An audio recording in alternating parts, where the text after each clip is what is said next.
മാലാഖേ, വേണ്ട മാലാഖേ, നമുക്ക് നിർത്താം.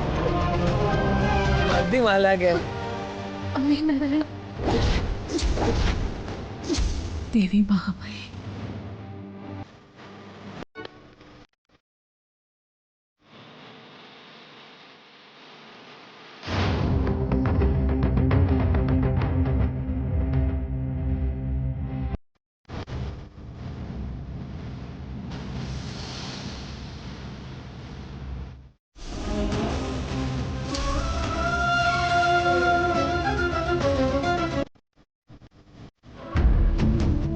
ഇപ്പോൾ 108 വലം പൂർത്തിയായിരിക്കുന്നു. കുട്ടിയെ എഴുന്നേൽപ്പിച്ചോളൂ. സാധാരണ ഈ നേർച്ച അങ്ങനെ ആരും പൂർത്തിയാക്കാറില്ല. അത്ര കഠിനമാണ് മുട്ടുകാലിലുള്ള വലം വയ്ക്കൽ, അതും 108 തവണ. ഇപ്പോൾ തന്നെ ഈ കുട്ടിക്ക് പരസഹായമില്ലാതെ നിൽക്കാൻ പറ്റില്ല എന്ന അവസ്ഥ വന്നിരിക്കുന്നു. കാലിന് വേദന എടുക്കുമ്പോൾ പലരും നേർച്ച പാതി വഴിയിൽ അവസാനിപ്പിച്ചു പോവുകയാണ് പതിവ്. പാതി വഴിയിൽ നേർച്ച അവസാനിപ്പിക്കുന്നത് കഠിനമായ പാപം, ഈശ്വരകോപം ഉണ്ടാകും, ശാപവും കിട്ടും. ഇവിടെ ഈ കുട്ടി അതെല്ലാം അതിജീവിച്ചിരിക്കുന്നു. അതിനു പ്രധാന കാരണം ഈ കുട്ടിക്ക് ഭർത്താവിനോടുള്ള സ്നേഹവും അദ്ദേഹത്തോടുള്ള ആത്മാർത്ഥതയുമാണ്.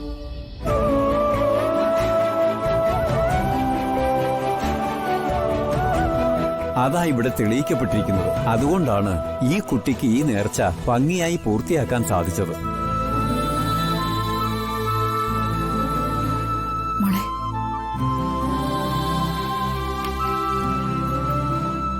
വാങ്ങിക്കോ. ദേവിയെ നന്നായിട്ട് പ്രാർത്ഥിച്ചോളൂ.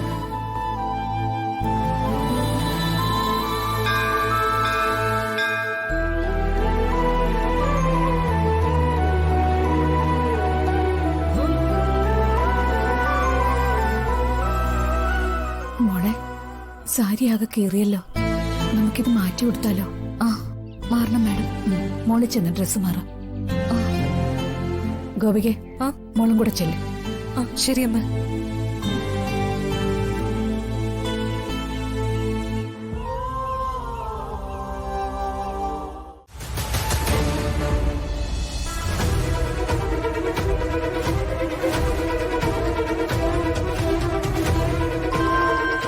ഒരു മിനിറ്റ്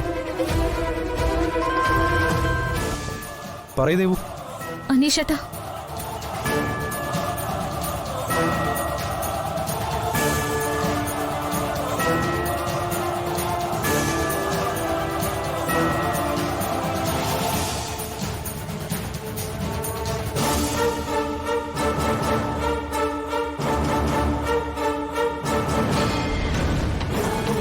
അനീഷേട്ടാ ഒരു പുറത്തു തന്നെ ഉണ്ട്.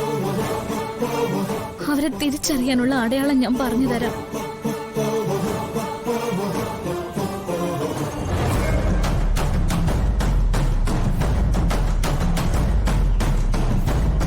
അവരൊന്ന് ശ്രദ്ധിക്കണം അനീഷേട്ടാ.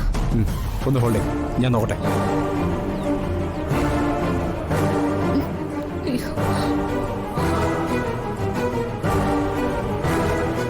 ദേവികെ, നീ പറഞ്ഞ രീതിയിലുള്ള രണ്ടുപേരെ ഞാനിവിടെ കണ്ടു. അവര് കുറച്ചപ്പുറത്തുണ്ട്. അനീഷേട്ടൻ അവരെ കണ്ടോ? അവരെന്ത് ചെയ്യോ? അവര് ബൈക്കെടുത്ത് പോകാൻ തുടങ്ങുക. അവര് പോവാണോ? അനീഷേട്ടാ, വേഗം ബൈക്കെടുത്ത് അവരൊന്ന് ഫോളോ ചെയ്യണം. ഞാനെന്തിനാ അവരെ ഫോളോ ചെയ്യുന്നത്? അനീഷേട്ടാ, അതൊക്കെ ഞാൻ പറയാം. അനീഷേട്ടാ, ഇപ്പൊ ഞാൻ പറയുന്നൊന്ന് ചെയ്യ്. വേഗം അവരൊന്ന് ഫോളോ ചെയ്യ് പ്ലീസ്. അവരെ മിസ്സാവാൻ പാടില്ല, അതിൽ കാര്യമുണ്ട്. ചേട്ടാ, വേഗം ബൈക്കെടുത്തൊന്ന് പോ പ്ലീസ്. ശരി ശരി, ഞാനവരെ ഫോളോ ചെയ്യാം. എന്തെങ്കിലും ഉണ്ടെങ്കിൽ വിളിക്കും. ശരി അനീഷേട്ടാ.